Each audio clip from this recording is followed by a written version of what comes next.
So, the Mewtwo event has finally ended. It ended, I believe, last night, actually, around like 8 o'clock or so, my time. I think that was the exact time that it ended for most people.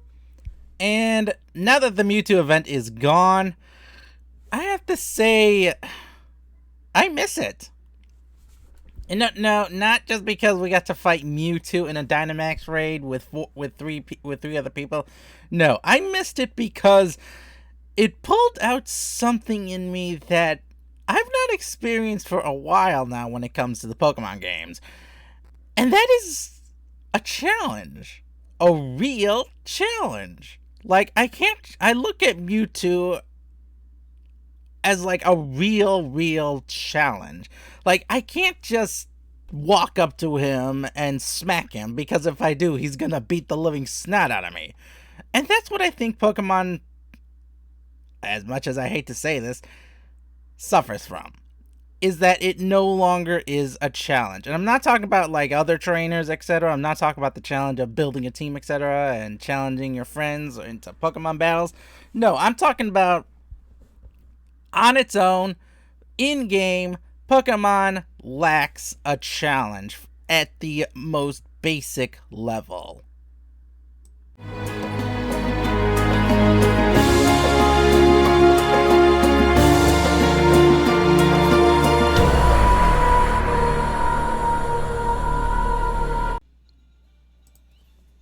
So, Pokemon has become too easy. I think it's not because it's become too casual, because, let's face it, not everyone is going to be a hardcore battler. Not everyone is going to be super competitive.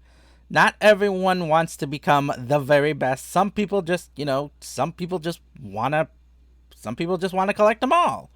Some people don't care. Some people don't care about shiny. Some people don't care about perfectly bred Pokemon, perfectly natured Pokemon, ideal move sets, and ITL team builds, etc. Some people just, want to like right now, just ride around the wild area, just watching the terrain change, watching the weather change, wondering if this next Pokemon is going to come up as a Piloswine or a Snorlax. Sometimes even a Mudsdale, or I think it was an Abomasnow one time. So on Abomasnow one time, is this going to be a Liepard? Yep, it's going to be a Liepard. And that's just it. That is literally just what the average sometimes the average Pokemon trainer wants. They just want to roll up, and maybe they want to attack, maybe they want to fight that Corviknight, maybe catch it, maybe not. Point is, they don't have to. It's not required. And I think that's the difference between like the casual players who just play for the story, play for the fun, and then the hardcore battlers like me who are saying this is not challenging at all. Why can't we have a challenging game? And I think that's the thing. We are, especially people of my generation, people who grew up in the red and blue days, and not even just the red and blue days, but from the past generations of games. Like if you came in at X and Y, then you don't realize how challenging some of the Pokemon games in the past were. Some of them were hard, some of them were kind of difficult, some of them had a ton of things that the modern Pokemon games do not have. And I think that is what's going on. People don't realize just how different the modern Pokemon games are compared to the past titles. Alright, so let's start off with Milo's gym. Let's start off with the first gym, Turffield. We're gonna use Pokemon Sword and Shield gym list just as an example. So Milo starts off, he starts off with just, he starts off with his standard grass gym. He only has like 2 grass Pokemon. That's not too too horrible. But at the same time, it's really weak. It's really weak when it comes to a gym.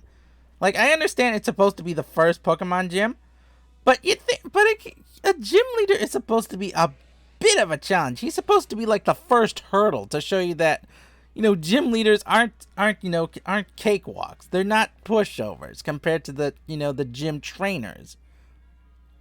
I mean, sure, Brock had only 2 Pokemon at the same time, but if you looked at the Pokemon that you got when before you even faced Brock, like let's look at the first Pokemon. Let's look at Pokemon Red and Blue, for example.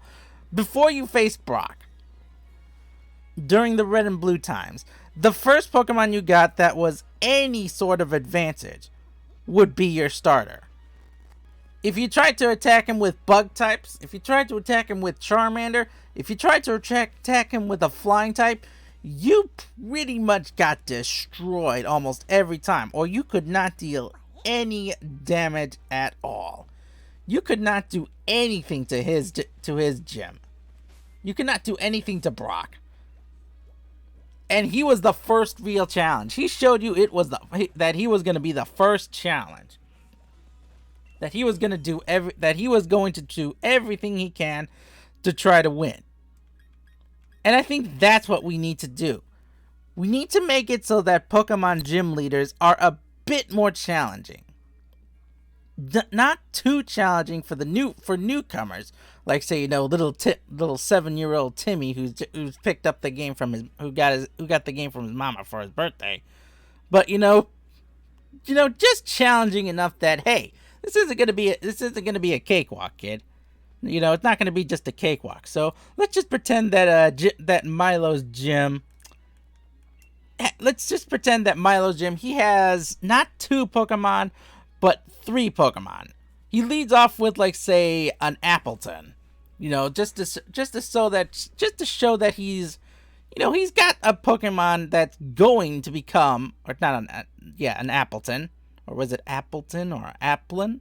I think it was Applin. I think it was Applin as his first Pokemon. Then he goes off with his Gossifleur, and then he uses his Eldegoss as his Dynamax. And everything goes on cool. Everything goes on like that. Everything's normal. And then we move on to Nessa's gym.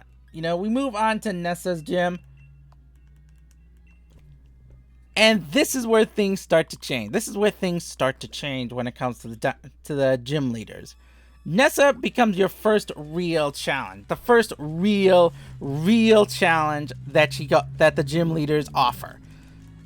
Like before she battles, she says, "All right, challenger. I've been watching you in all your battles, and I've studied what you've been doing in my gym. So my goodness, I'm trying to think here. I'm trying to think as I'm also trying to make curry at the same time, trying to get my thoughts out. So what does she do? What sets her off that sets her different from the previous challenge as the second gym leader? What she does, and I'm gonna continue this, in other videos. What she does is she has a complete roster of 6 Pokemon that she can choose from.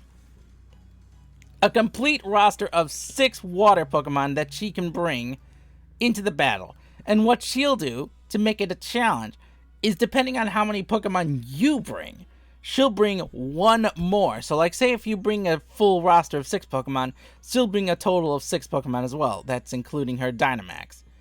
And if you choose to only attack her with only 1 Pokemon, say you're doing a solo run, well, guess what?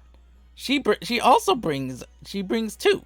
She doesn't bring 1, she brings 2. She brings 1 standard Pokemon, then 1 and her Dynamax. And so that's like the first challenge that shows the gym leaders aren't, pushovers. They're not going to just take you. You can't take them lightly. You have to fight them with everything you got. Alright, so that's Nessa's gym. That's Nessa's gym in a nutshell. Now we move on to Motostoke. Like I said, there's too many gym leaders I can cover in this one video. I'm trying to make it short as well. So what's the second gym leader, or not the second gym leader, third gym leader, Motostoke Kabu? What is Kabu going to do? As my Lotic is giving me looks and wants to talk to me apparently. Okay, what do you want? Okay, we're talking to my Lotic here. All right. So, what does Kabu do? So Kabu is different. He in the game he's sort of like the very first real challenge that gym challengers face. He's like the ultimate final boss to some gym challengers that determines if they go on or if they just stop, because he's like a brick wall to them. Now, to the player, he's not really a brick wall if they bring a water type. And by this point, you've gone through the wild area. You've faced quite a few water type Pokemon. You've had a chance to capture one or two. You've even had a chance to capture a rock type before you even leave or before you even have to enter what was the gym? A turf field. Before you even get to turf field, a rock and a fire type. So you literally have all the tools you need to take him down. My Eevee's asleep. So I think that's what you need to do. You need to have Kabu like really become a challenge. And in this case, he'll bring, let's just pretend, just to make it interesting and show the difference between him and the other gym leaders. What he does is throws a curveball at you. Up until now, all the Pokemon gym leaders, they've been using monotypes. And you go in, you think, okay, I'm just going to use my one water type and I'm just going to steamroll this guy because he's all fire types. What Kabu does is throw a curveball at you and doesn't only use fire types. Instead, he uses a team of Pokemon that know fire type moves, can use fire type moves, but at the same time cover each other's weaknesses. So, like, say for example, he throws out like say his Ninetales, etc., and you get through it. But what comes afterwards is not the Arcanine, but say a Machamp. Let's just say he throws out a Machamp, for example. Like I said, I'm just throwing out ideas. He throws out a Machamp that uses Fire Punch, and if you were thinking, okay, I'll just use my one water type, he uses Thunder Punch. So he uses different types of elemental moves against you.